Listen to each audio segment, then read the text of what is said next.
Stolen identity Mayor Alice Go, hindi tunay na Alice Lil Go.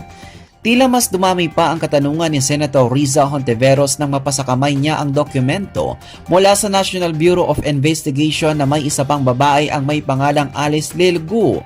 Isinapubliko ni Hontiveros ang dalawang NBI document kung saan mayroong dalawang Alice Lil Go at pareho rin silang birthday ng Hulyo 12, 1986. Ang isa rito ay suspended Bamban Tarlac Mayor Alice Go. Napakadami ko pong katanungan, is it a coincidence na may dalawang Alice Lil Go at pinanganak on July 12, 1986 sa Tarlac? Pagtatanong ni Hontiveros.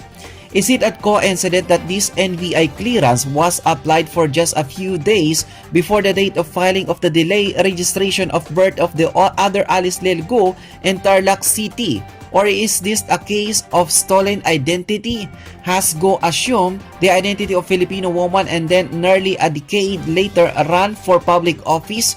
Sino po ang babaeng ito na may pangalang Alice Lil Go pero hindi kamukha ni Mayor? Nasaan na po siya ngayon? Tanong pa ng senadora. Kamakailan naglabas si Senador Win Gatchalian ng isang dokumento na nagsasabing may posibilidad umanong Go Huangping ang tunay na pangalan ni Mayor Alice.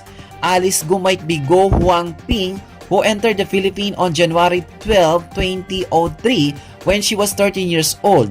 Near a real birth date is on August 31, 1990, ani Gatchalin sa mga mamamahayag. Gayunman itinanggi ni Go na siya si Go Huangping. Samantala, hindi nakadalo ngayong Miyerkules sa Senate hearing si Go dahil siya ay sick and stressed ayon sa kanyang abogadong si Attorney Stephen David. Habang isinulat ito, wala pang inilalabas na pahayag ang kampo ni Go tungkol sa mga katanungan ni Hontiveros o tungkol sa isa pang Alice Lil Go.